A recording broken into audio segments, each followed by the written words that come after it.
So if I have my property under contract right now and I haven't yet closed, I'm 2 weeks out from closing, better yet, I'm 3 days out from closing, could I still do a 1031 exchange? You can. Fortunately, you can. We have clients all the way up till the day that they're closing call in a panic because they didn't realize they needed to set it up ahead of time, and we accommodate those.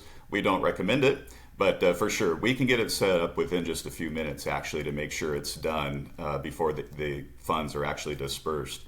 The biggest challenge with that is if it's not set up before closing and those funds are dispersed to the client or to the exchanger, that's considered constructive receipt by the IRS, and so they're going to be taxed on that money. So that's part of the exchange rules, is it has to all be set up. There's a couple things on the settlement statement that need to be done, and then when those funds are dispersed, it's going to come to the qualified intermediary to hold, and then it's sent over to their closing agent to close on their replacement property.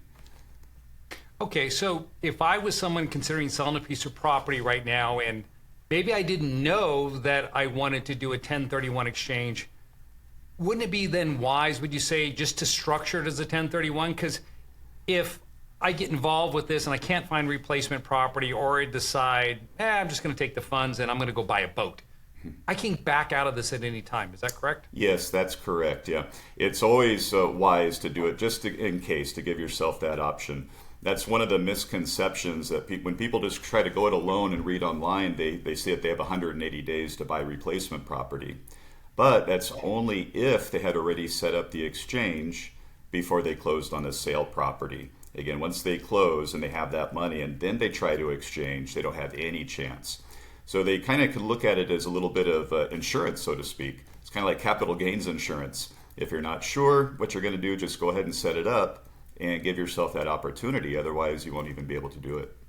Yeah, all right. So then if, let's say I have a piece of property, it's valued, I sell it for $800,000, I have $400,000 debt. So after the loan payoff, there's $400,000 that is held by the intermediary to be rolled into the new property. What do those numbers look like? I mean, when I start looking for a piece of property, I believe you have 60 days to identify, if you could touch on that. And then what type of property should I be looking at price-wise to make sure I'm not going to be taxed? Sure, absolutely. So let's start with the basic rules of not having to pay that capital gains tax, because it is quite common right now. Somebody may have just bought a property a couple years ago for $1 million. And now it's appreciated so much, maybe double. They're selling it for $2 million, which sounds great, but they're going to have that $300,000 to $400,000 tax hit on that profit if they just sell it without exchanging. So what would happen is there's two basic rules if they don't want to have to pay that capital gains tax. Is first, they have to take all of their proceeds, all the equity out of that sale, and put it into the replacement property. The second part of it is they need to buy equal or greater value than what they sold. Now, when they read up on that, they're going to hear about the debt replacement. So in your situation where you have a $400,000 loan on an $800,000 property, they have to buy an $800,000 property or higher in order to not have tax. So usually they're going to have another $400,000 loan to make that happen. That's what debt replacement is talking about. However, if the person has cash and they're looking to get a free and clear property, they don't want to deal with a mortgage, they definitely can bring in cash. So the main rules are that they're taking any proceeds that they're getting out of that sale and putting it into the property, and also that they're buying equal or greater value than what they sold. Those two things will mitigate that capital gains tax bill.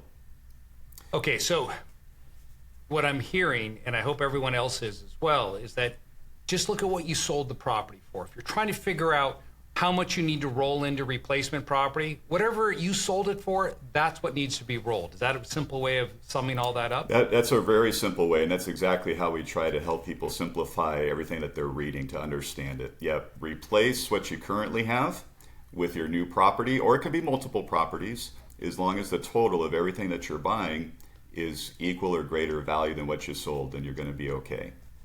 And it doesn't matter how you put that deal together. You can come in with cash, you can come in with loan, maybe you're trading your dog to get this property, but as long as you're getting it for the same price or more, you're clear. That's correct. Yeah, then you're going to be clear on that. That's exactly correct.